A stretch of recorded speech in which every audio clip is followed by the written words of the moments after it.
Saatnya Anda menyimak berita-berita dari dunia ekonomi. Pemirsa, pemerintah akan mengurangi peraturan bagi perusahaan rintisan atau startup agar dapat berkembang dalam 5 tahun mendatang.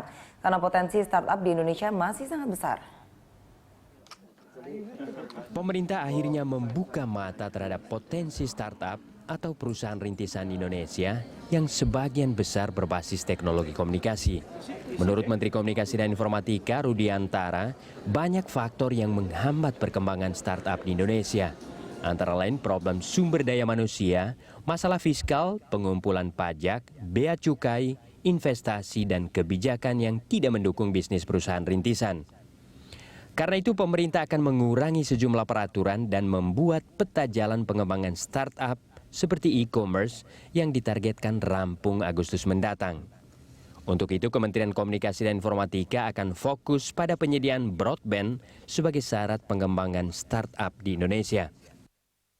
Less regulations is a good regulations untuk stage sekarang sebetulnya. Jadi pemerintah jangan terlalu banyak meregulasi, justru harus agak dibiarkan agak longgar sampai nanti mencapai katakanlah 3 tahun, 5 tahun. Karena consider sekarang itu masih infant industry yang harus kita lindungi bahkan. Sementara CEO Vinox Venture Capital yang berbasis di California, Amerika Serikat, Anis Uzzaman menyatakan Indonesia berpeluang menjadi surga startup dunia dalam beberapa tahun mendatang. Karena penetrasi pengguna internet yang meningkat pesat serta banyaknya entrepreneur muda yang kreatif.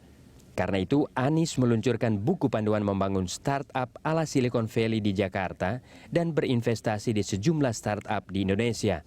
Anis yakin banyak startup di Indonesia akan mendunia seperti Facebook dan Twitter.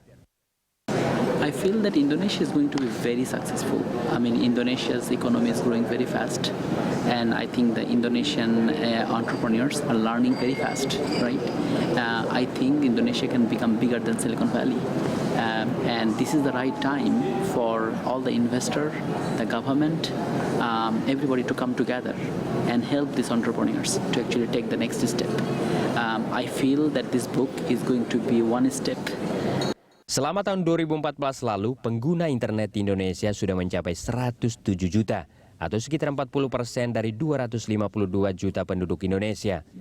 Namun jumlah startup yang berkualitas masih sangat minim dan mengharapkan dukungan modal untuk mengembangkan ekosistem usaha yang baik.